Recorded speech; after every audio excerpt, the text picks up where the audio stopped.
music teachers, you're the audience. And is it your first band? It's my first band. Is it your first band? Second Your band. second band. It's my first real band. Little synthesizer, and I'd have assemblies in my high school and turn my synthesizer on noise and chant funny things and do strange things. And other than that, every other band I was in was just playing with older kids around my high school and learning this and learning that. And then finally my audience ended up here. It was called Joe Kit. Forget about the microphone. But yeah, I was in it while I was in high school, and we played a few concerts at my high school that Wowed him. they really appreciated it. I used to get things thrown at me, So we just kind of sat down, and then everybody said, well, I'll play drums, and I'll play guitar, and okay. You play bass, and I said, okay. And then Lori said, well, I don't know if my voice will be good enough, because she was going to sing, so maybe you should be up front, we'll have a female rhythm section, and then we started playing.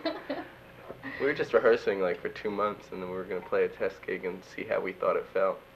We rehearsed where we took lessons, where she took drum lessons.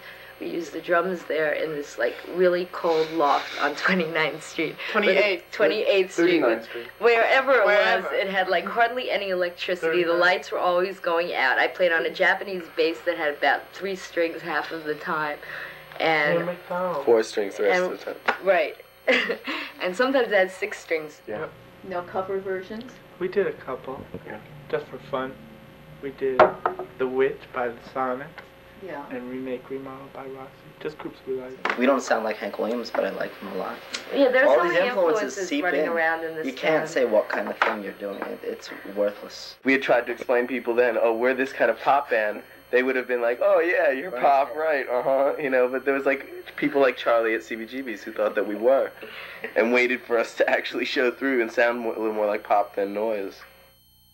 Back when we first started playing, we really didn't know what direction we were going in the songwriting or anything because, you know, none of us really knew our instruments and stuff. But we had, you know, we had fun. It was like, you know, it was like just reactions to things and stuff. But I think we're getting to a point where our songwriting is getting more into a certain direction. We played at Bill's and Laura's High School. This is the test gig we were thinking of. And some of the Blessed were there. And they saw it and they were like, hey, we're playing Max's this Sunday. You want to play? And we were like, blah, blah, blah, blah, blah, you know? First time playing at CBGB's, we opened for Lydia Teenage Lunch, Jesus. Teenage Jesus. Yeah. And that was because, you know, Lydia was friends with the band and stuff, and she liked David and stuff. So she said, well, why don't you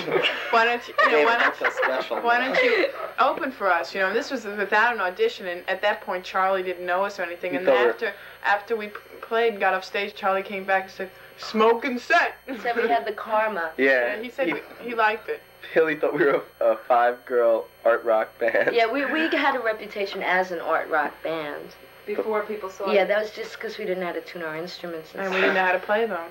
And we couldn't play, and we lost some fan. It was written up in Sun Magazine, who had liked us back in the beginning. When we were like art. When we were an art rock band, and then we went commercial. What they don't realize is that we learned how to play a little better.